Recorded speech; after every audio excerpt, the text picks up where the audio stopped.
कभी सोचा है कि एक सच्चा योद्धा, एक असली वॉरियर होता कौन है? आज हम अमर ग्रंथ साहिब के एक बहुत ही पावरफुल उपदेश अथ शुरातन का अंग के जरिए इसी सवाल का जवाब ढूंढने वाले हैं। ये हमें सिखाता है कि असली लड़ाई बैटलफील्ड में नहीं बल्कि हमारे अंदर लड़ी जाती है। तो यही सवाल उठता है कि आखिर एक सच्चा योद्धा है कौन? ये उपदेश एक बिल्कुल अलग परिभाषा देता है। असली योद्धा वो नहीं जो बाहरी दुनिया से लड़ता है, नहीं, बल्कि वो है जो अपने मन के अंदर चल रही जंग को जीतता है। तो चलिए इस सफर के पहले पड़ाव पर चलते हैं, the code of the warrior, यानी योद्धा की आचार संहिता। आइए समझते हैं कि एक शूर यानी स्पिरिचुअल वॉरियर होने का मतलब क्या है।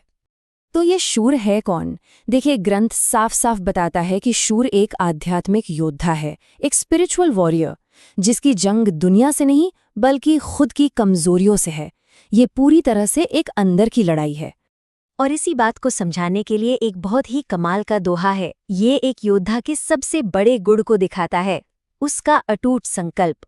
मतलब साफ है, जैसे बाज को देखकर चिड़िया उड़ जाती है, वैसे ही कायर इंसान मुश्किल आते ही भाग खड़ा होता है। पर असली योद्धा वो मैदान नहीं छोड़ता। यहाँ पर शूर और कायर के बीच का जो फर्क है ना, वो बिल्कुल साफ हो जाता है। एक तरफ है कायर जो डर का, अपने ईगो का गुलाम है, और दूसरी तरफ है शूर जो इन सब पर जीत हासिल करके हिम्मत और भक्ति की जिंदगी जीता है। अच्छा, तो अब आते हैं दूसरे हिस्से पर, द इनर बैटलफील्ड। अगर लड़ाई बाहर नहीं है तो फिर ये जंग हो कहाँ रही है, और योद्धा के असली दुश्मन हैं कौन? चलिए देखते हैं। ग्रंथ कहता है कि असली बैटलफील्ड, असली जंग का मैदान कोई बाहरी दुनिया नहीं है, वो हमारा अपना मन है। हर लड़ाई, हर स्ट्रगल, सब कुछ यही होता है। और इस मन के मैदान में हमारे दुश्मन कौन हैं? तो सुनिए, ये हैं 5 बहुत ही ताकतवर सेनाएं: काम, क्रोध, लोभ, मोह और अहंकार। एक सच्चे योद्धा को इन्हीं पर तो जीत पानी है। अब बात आती है तीसरे हिस्से की, द डिवाइन आर्सेनल। भाई, जब दुश्मन अंदर है तो जाहिर है हथियार भी अंदर ही होंगे। तो देखते हैं कि एक योद्धा लड़ता किन हथियारों से है। तो सवाल ये है कि ये योद्धा लड़ता कैसे है? उसके पास कोई तलवार या बंदूक तो है नहीं। तो फिर उसके हथियार हैं कुछ खास स्पिरिचुअल क्वालिटीज जो उसे इस अंदर की लड़ाई में ताकत देती हैं। जरा इन हथियारों को देखिए। उसका कवच, उसका आर्मर है विवेक, जो सही गलत बताता है। उसकी बंदूक है बुद्धि, तलवार है सच्चा ज्ञान, और ढाल वो है मन की शांति। इन्हीं दिव्य हथियारों से वो अपने अंदर के दुश्मनों से लड़ता है।